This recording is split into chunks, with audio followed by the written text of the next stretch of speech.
आकाशामध्ये ना तुमची गाडी घोडी बंगला बँक बॅलन्स असलं काही दिसत नाही. जगाच्या नकाशात दिसतं ते फक्त तुमचं काम. आतापर्यंत तुम्ही अनेक ठिकाणी साहेब व्याख्यानाला गेला. आता तर कोण बनेगा करोडपतीमध्ये सगळ्यांनी पाहिलं. तुम्हाला कधी प्रश्न विचारला का हो कुठल्या संयोजकांनी की साहेब किती बॅलन्स आहे अकाउंटला? मला माझ्या आयुष्यात आजपर्यंत कधी कुठे व्याख्यानाला गेलं आणि कुणी विचारलंय पाकिटात किती पैसे आहेत किंवा अकाउंटला किती पैसे आहेत असं कुणीच कुणाला विचारत नाही हो. आणि आता तर इथं कुणीतरी सांगितलं 83 वय 60-65 ह्या वयात जर तुम्ही आलात तर दोनच प्रश्न विचारले जातात.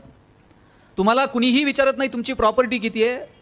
60 नंतर प्रत्येक आईवडिलांना सहसा दोनच प्रश्न विचारले जातात जर कुठे भेटलात एकमेकांना तर.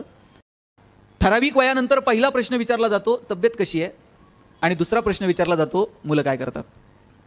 आणि मला वाटतं या दोनही प्रश्नांची उत्तर जर दणदणीत द्यायची असतील की तब्येत एकदम भारी आहे आणि पोरगा तर तुम्हाला माहिती आहे काय करतो तर त्याच्यासाठी आत्ता पेरण करावी लागेल. आत्ता ठरवावं लागेल की